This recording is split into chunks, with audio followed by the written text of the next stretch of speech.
Lorelai, and today's topic is about grief.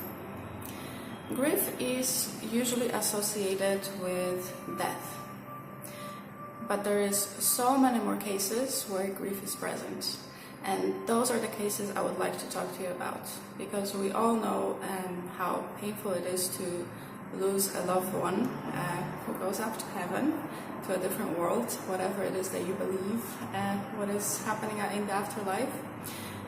But when it comes to grief, we can grieve for so many things, and none of those things are lesser than the others.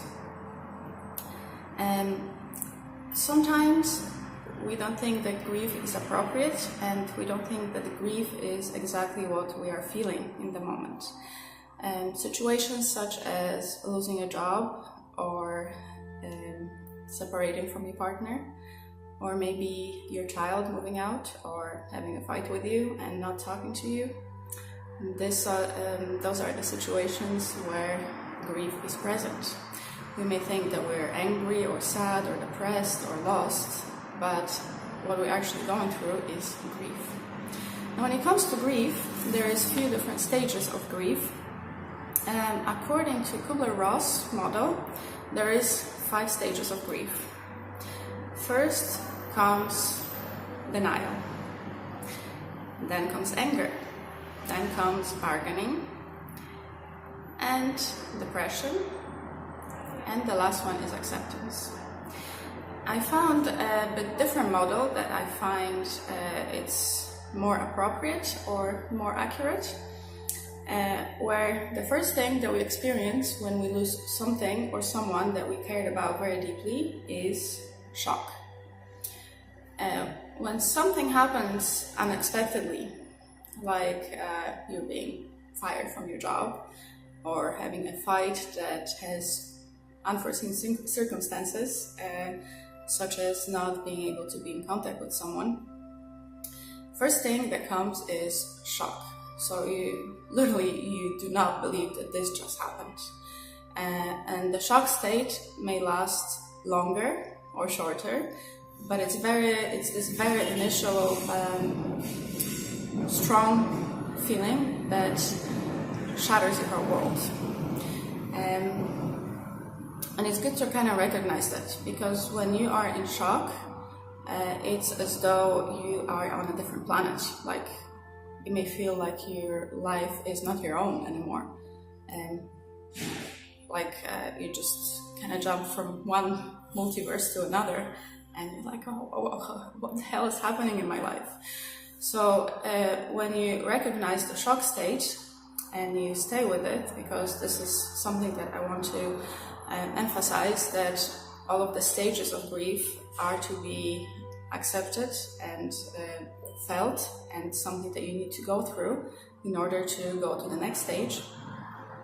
So when you recognize that you're in shock, and you give yourself a moment to not act right away, and just kind of just sit still for a moment and see what it is that just happened to you, and acknowledge those feelings of just being in this unreal world all of a sudden, something that just came from nowhere.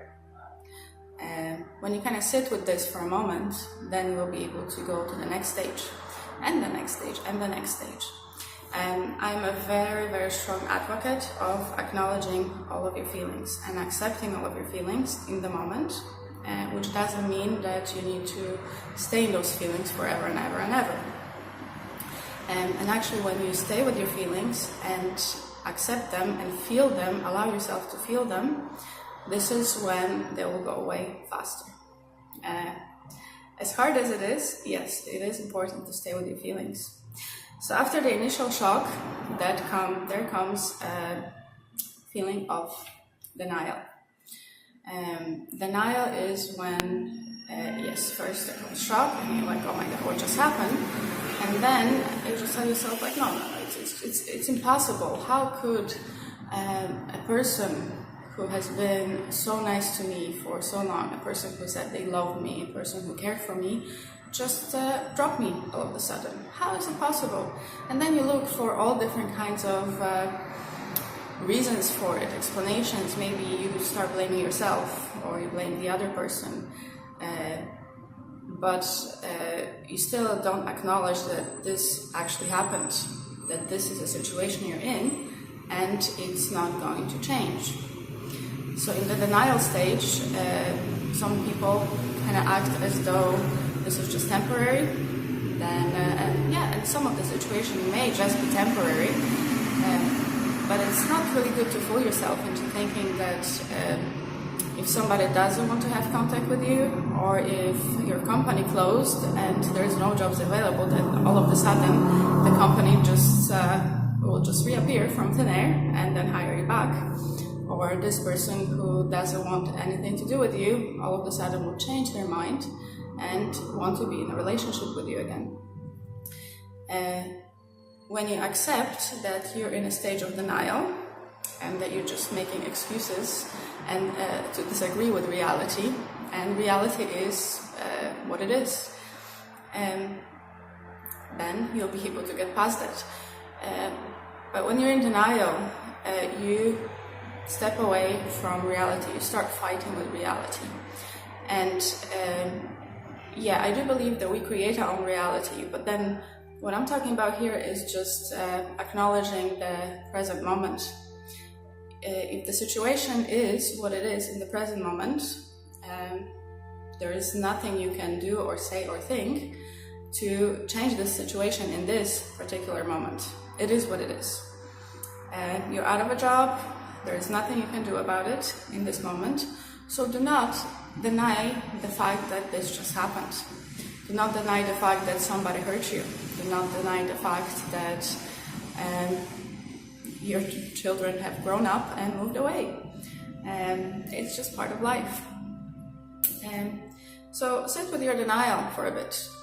Sit with your denial, but then realize that denial is not helpful in any way because it's making you fight what is. And the more you fight with something, the more energy you give to it, so you make it stronger. So if you fight with what happened, with what happens in this particular moment, you actually expand this moment. You make this moment stronger, you make your feelings of pain and sorrow and despair stronger, and the situation may actually not find a resolution if you're in a state of denial and if you fight with reality. After you realize that, okay, the situation actually happened and it is what it is, there comes anger. If it's somebody who has been very close to you that has left, or if you really cared about your job and all of a sudden this job is taken away from you, or maybe you had a friend that you were very close with and this friend just decided that they don't want to be your friend anymore. There comes anger. And anger is one of the feelings that we refuse to feel nowadays. Anger is uncool. Nobody likes to feel angry. And especially in this day and age of positive thinking and just kind of trying to look for all the best in every situation, which I think it is a good idea, of course, but that comes after feeling the anger. But if you always stuck on the positive thinking and just trying to deny the feelings that you feel, because the feeling that you have, it is there. You cannot pretend that it's not. If you push away the anger and pretend that it's not there, it's going to come back in a stronger form at some time in the future. So yes, feel your anger. If you feel hurt, if you feel that you've been mistreated, if you feel that you've been treated unfairly, yes, it's okay to be angry. Now what is not okay is act out of anger. Anger makes people do stupid things sometimes, so that's not what I'm talking about. I'm talking about feeling the anger inside.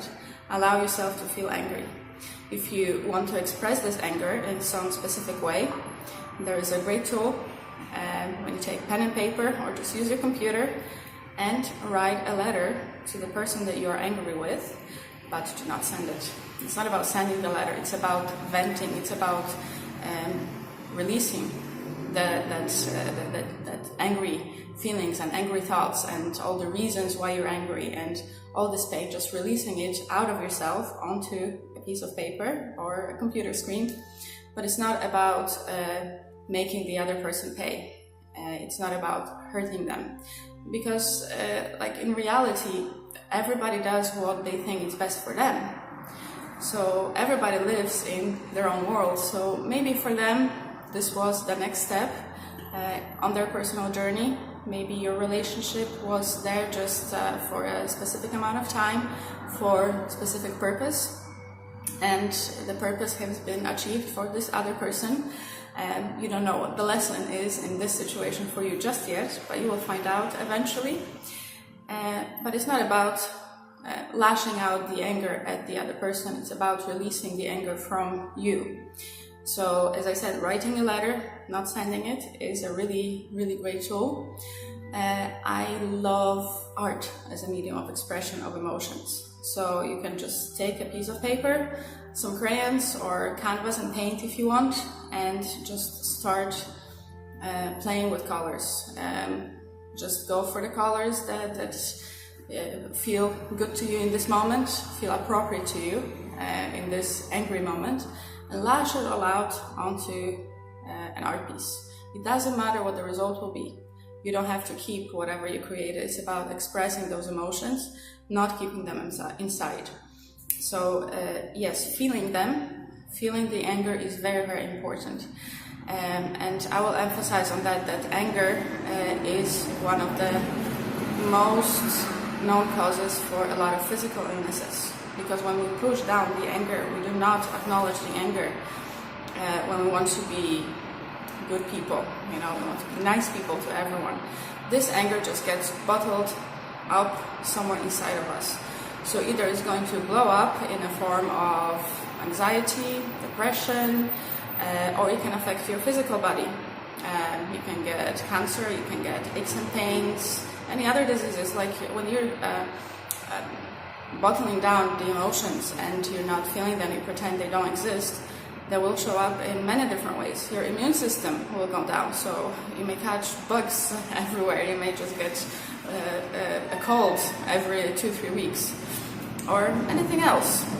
But it will come out eventually, whether in maybe mental disorder or a physical disorder, physical illness. Or maybe you're just going to blow up, and as it happens in a lot of places nowadays, people walk out with a shotgun and then they just hurt other people because they have so much of this bottled down anger that they don't know how else to express, so they just lash out. And then there is no place for thinking in this moment. It's just this one strong emotion. It would not happen if you acknowledge the emotion. And if you acknowledge the anger, if you allow yourself to feel it and express it in a constructive way. Another good thing is exercise. Exercise is great for releasing the anger, for working through the anger, whether you like the gym or martial arts or swimming, just something that kind of gets your body active and releases all of those emotions and this anger out of your heart and out of your mind and out of your body. But you do need to feel it and then release it in a constructive way. Coming back to the process of grief, the next step is bargaining. Bargaining is trying to find a solution and trying to find a way out of the situation. And I would be a problem solver person. Like, I would not concentrate on complaining about something. I would like to find a solution for a problem and just kind of get on with it and then fix something as soon as possible and not get stuck on just kind of being there and just being upset about something that happened. But sometimes when it comes to situations that are out of our control, there is no fixing it, there is no way out. If there's two people in a situation, for a relationship to work, and both of those people need to want to make it work. So both people need to either agree on having a mature conversation, a considerate conversation. Maybe there's some therapy that's needed, either for each separate person, or a couple therapy or family therapy, whatever it is. But both sides need to be on the same page, need to be willing to fix the situation. And in a lot of cases, when it's a relationship, you might want to fix the relationship and make it better, or go back to the way it was, or fairly on a similar level, or just get in touch with this person and just have some kind of relationship with them. So you may try to find ways to make it work. But then what if the other person just is not on the same page? What if they just don't want to? What if they have some reasons for not wanting to be with you, or not wanting to have any contact with you? Whatever the reasons may be, like to you those reasons may be maybe crazy, maybe it's just irrelevant, maybe those reasons are just outrageous. But it doesn't matter, that those are the feelings that the other person is feeling, and you cannot deny them the right to feel how they feel. And you cannot force anybody to change, you cannot force anybody to do self-work. Maybe the other person needs a bit of self-work and a bit of therapy or counseling, self-discovery. But if they don't want to do it, there is nothing that you can do. The only thing you can do is work on yourself and on your feelings. So even though you may go through this phase of bargaining and trying to fix the situation, and maybe what it is that I can give, maybe I need to change something about myself to make this person love me again, or maybe I wasn't good enough for the job and I should get some more skills, and then they will take me back. So looking for solutions, I would say maybe think about it, but do realize that you are only responsible for your side of the situation, your side of the story. Bargaining doesn't usually works when it comes to grief, and the other person or the company or whatever it is not willing to take part. So when you actually come to the conclusion that whatever you do cannot fix the situation, there comes the tears. So the phase of depression, the stage of sadness, stage of despair. This is when you actually feel that loss, that somebody who was very dear to you is not here anymore, and they may never be back. Like I said at the beginning, we're not talking about somebody who died, we're just talking about situations when it's a breakup, or losing a job, or losing a friend, where grief is present. In those situations, grief is present as well. And when you do realize that you have lost something that was dear to you, there comes sadness. And sadness is something it's another thing that people don't like to feel, because it's unpleasant. It's unpleasant to be sad, it's unpleasant to cry. That's some people kind of laugh at me, because when somebody comes to my courses or therapies and starts crying, I'm like, yeah, go for it. I'm so happy that you're crying, which may sound not empathic, but it actually is, because when a person who has so much sadness inside and denies themselves to feel the sadness and go through this feeling of despair and depression and just being very, very low because of the situation that happened, and they actually access those emotions and they allow the tears to come out, this is the healing moment. You may cry for 20 minutes, you may cry for a week, you may cry for a couple of months, and that's okay. It's okay, like whatever emotion, same as with anger, sadness is there. You cannot push it down, you cannot push it down, you cannot disregard it, it is there. The sadness comes up and it's there, and you need to allow yourself to feel it, you need to allow the tears to come out, and eventually they will stop.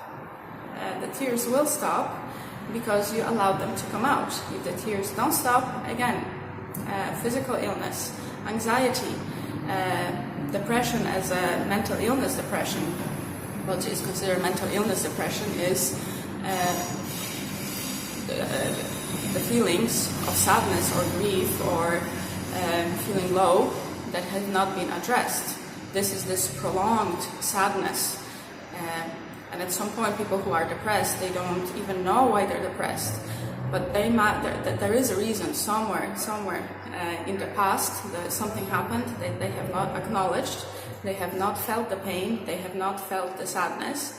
And they just kind of pushed it down, tried to get on with their life without recognizing what has happened, without dealing with what has happened. And eventually depression comes. And then they just feel sad and they don't know why. They feel like they've lost a sense of life. There is no reason to be here. And it's all connected to all the sadness that has never been felt, all the tears that have never been cried.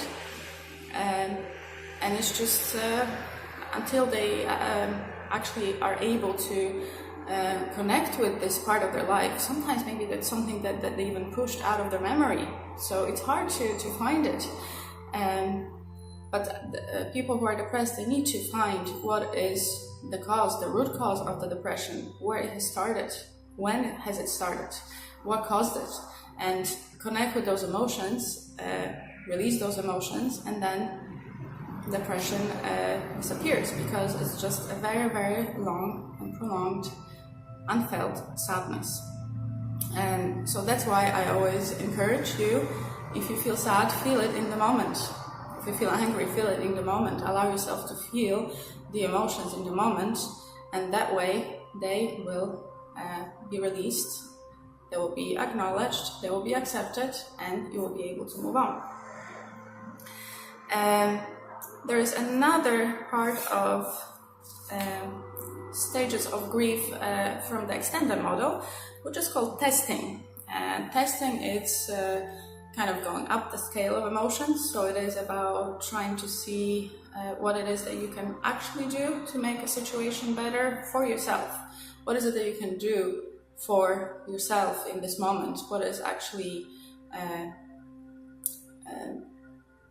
real, what are the real solutions that you can do? So if you feel angry and depressed and you have acknowledged those emotions, then maybe you need to go and talk to someone. Maybe you need to write your thoughts down. Maybe you need to go to art therapy course and express emotions. Maybe there is some changes that you can do in life. I don't say replace the person that has disappeared, but maybe concentrate on yourself. For me, not to fix the situation, not to bring the person back, not to get the same job back, but maybe, start looking for something else that you can do instead. If you have lost a partner, if you have lost your mother or father status because your children has moved on, and your children have moved on and they started their own life, maybe it is about finding what it is that you want for yourself in life. Maybe there's some dreams or goals that you have never done. Maybe there's some courses that you've always wanted to do. Maybe there's a different way that you can use up your time that you have right now without this person, without this job. Or maybe the job that you had in the past, maybe it's not relevant for you anymore. Maybe you have outgrown this, and many people have different careers throughout their lives. So it's not that once you are educated to be a dentist, that you have to always be the dentist. Maybe when you're, 35, 50, you decide that you want to be an artist or a writer, or maybe, you want to go on a trip around the world and just kind of see different places. So look for, in the testing phase, it is about looking for what it is that I can do for myself. What is important for me in this moment. And only from that moment, from this realization, what it is that is the next step for you, without the other person, without that job that has disappeared, without that friend that's not there anymore. What else can you do? Maybe you can meet new friends somewhere else. Maybe there is a meetup where you can go and hang out with people who have something in common with you, and meet new friends. Maybe broaden your horizons, broaden your circle of people that you surround yourself with, and let go of whatever it is that is not in your life anymore. And from that point comes acceptance. Once you've actually realized that whatever happened, and I do believe that everything happens for a reason. There is a lesson in every single situation that we go through, every single hard situation that we go through. There is a lesson in it for all of us. And the lesson is about self-realization, about self-awareness, about maybe some things that we were doing that were not best for us, or maybe some phase of our life has been finished, or maybe the purpose of relationship has been fulfilled. So once you realize what this loss means to you, what kind of doors can be opened next, then you can move into acceptance. Acceptance is the last stage of grief, and this is when you sit down and say, yes, I don't have my partner anymore, and doesn't mean that I have to have another one right away. Maybe it's okay to be by myself. And you accept that this situation happened, and you stop fighting with what is, stop fighting with reality. And this is when magic happens. Acceptance is, as hard as it is in situations that you are not happy with, or situations that you have not initiated yourself, or it's hard to accept the things that we do not like, or the things that are painful. But only when we accept those things as a reality, because they are here in front of us, from that moment when we accept what is, only then we open the door for something new to come into our lives, for something new to happen, for new opportunities to come, for new friends to show up, for a new partner to come into your life, for maybe a new job opportunity, new hobbies. But it all comes from acceptance. Acceptance of what is means to stop fighting with reality, to stop concentrating your attention on what you don't have, and just concentrate on what is. And from that moment, maybe you will start noticing little things in what is that are positive. For example, maybe your child has moved on to college, and then you have this spare room in your house. And what do you do with it? Yes, there is this emptiness, and then your role as a parent, I don't say disappear, because your child will always be your child, but it's not needed on a daily basis from 24/7. And then there is this emptiness, and there is physical emptiness in the house, but do you have a spare room?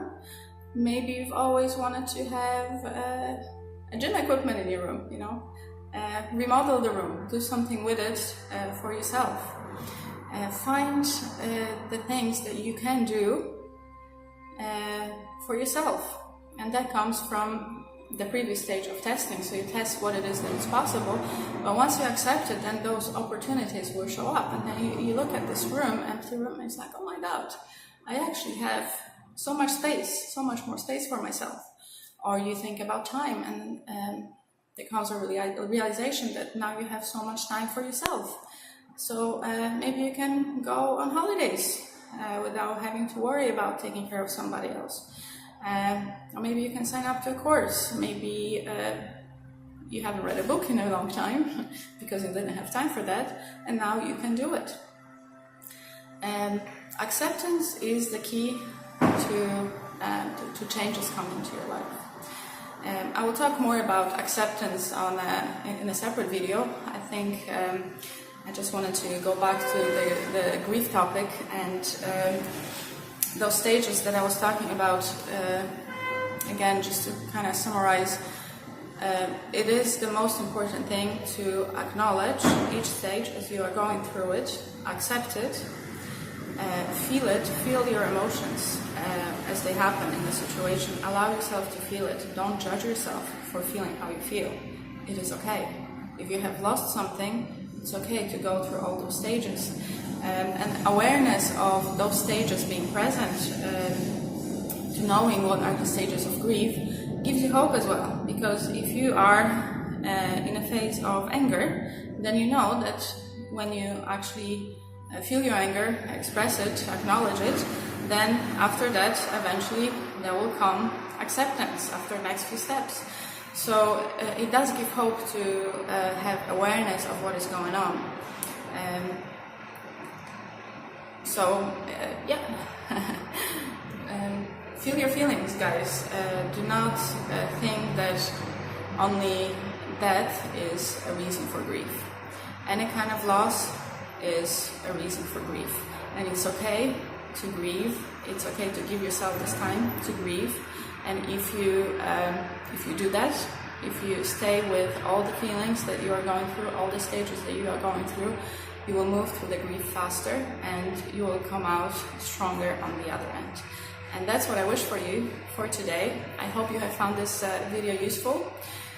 If you did, please give it a like and write a comment. If there is any questions that you have, you can ask me in the comments. I will try to reply as best as I can. If there is any topics that you would like me to talk about, please write a message as well, write it in the comments. If you're not subscribed to the channel yet, please subscribe, share the video with your friends, and hope you will find more and more inspirations in my videos. I'll talk to you soon.